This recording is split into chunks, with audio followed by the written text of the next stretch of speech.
नमस्कार, जय श्री कृष्णा। कैसे हैं आप सब? मेरे यूट्यूब चैनल धर्म समाधान में आप सभी लोगों का हार्दिक स्वागत है। आज हम आपको रामायण की अद्भुत चौपाई बताएंगे। 2 चौपाइयाँ हैं, बड़ी ही अद्भुत हैं। यदि आप नित्य पूजा पाठ के बाद इस चौपाई का 108 बार जप करते हैं तो आपके जीवन की बड़ी से बड़ी समस्याएं दूर हो सकती हैं।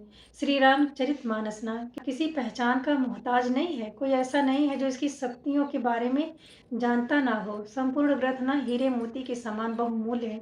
एक एक शब्द ना रत्न के समान है। तो आप जीवन की किसी भी समस्या का समाधान यदि चाहते हैं तो संपूर्ण श्री रामचरितमानस ही पढ़ना चाहिए। आप मास पारायण भी कर सकते हैं, लेकिन यदि आप संपूर्ण रामचरितमानस या रामायण का अध्ययन नहीं कर पा रहे हैं तो आज हम आपको रामायण की अद्भुत चौपाई बताएंगे। पहली चौपाई है, बिनु सत्संग विवेक न होई, बिनु सत्संग विवेक न होई, राम कृपा बिनु सुलभ न सोई। इसको कंठस्थ कर लीजिएगा।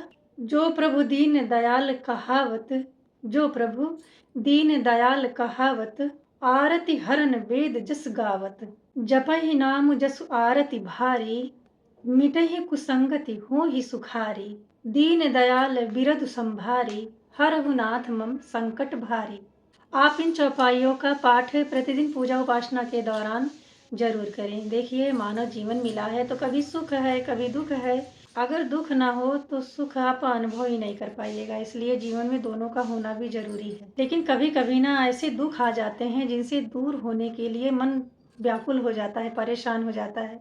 कैसे इस दुख से ना निवृत्ति पाई जाए। तो यदि आप लंबे समय से किसी परेशानी से जूझ रहे हैं, परेशान है, एकदम से आपको राह नहीं दिख रही है, तो आप इन 2 चौपाइयों में से किसी भी एक चौपाई का पाठ करें। आप जब भी चौपाई का पाठ प्रारंभ करें तो किसी भी माह के शुक्ल पक्ष के रविवार के दिन से आपको इन चौपाइयों का पाठ करना चाहिए। आप ब्रह्म मुहूर्त में जगह स्नान ध्यान करें, भगवान श्री राम के सम्मुख चौपाई पाठ करने का संकल्प धारण करें। एक घी का दिया आप प्रज्वलित करें। घी इतना अधिक रखें ना आप कि आपकी चौपाई पूरी हो जाए, लेकिन दिया बुझना नहीं चाहिए। आप भगवान को भोग भी जरूर समर्पित करें। आप मौसमी फल का भी भोग लगा सकते हैं, घर में बने हुए भोजन का भी भोग लगा सकते हैं।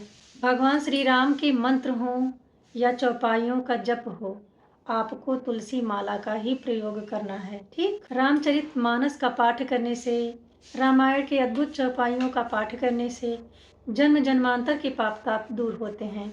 जब तुलसीदास जी ने श्री रामचरितमानस को अवधी भाषा में लिखा तो काशी के कुछ प्रकांड विद्वान थे ना, वह रामचरितमानस को दिव्य ग्रंथ मानने से अस्वीकार कर दिए थे और उस ग्रंथ को ना ले जाकर के सारे ग्रंथों के सबसे नीचे रख दिया। मतलब जो और धार्मिक ग्रंथ हैं वह ऊपर थे और जो श्री रामचरितमानस की पुस्तक थी ना वह एकदम नीचे थी।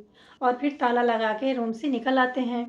फिर अगले दिन जब जाते हैं तो रामचरितमानस सबसे ऊपर रहती है। आप इसी से ही इसके प्रभाव को जान सकते हैं। रामायण ना एक आचरण वाला ग्रंथ है। आचरण के अभाव में ना आप कोई शुभ कार्य कर ही नहीं सकते हैं, क्योंकि आचरण के अभाव में ज्ञान भक्ति कर्म सब निष्फल से प्रतीत होते हैं। आज हमने आपको इस वीडियो में रामायण की 2 अद्भुत चौपाइयाँ बताई हैं। आप इसका पाठ कीजिएगा और अपनी समस्याओं का समाधान भी पा जाइएगा। इस वीडियो से संबंधित यदि आपका कोई प्रश्न है तो आप कमेंट करके पूछ सकते हैं।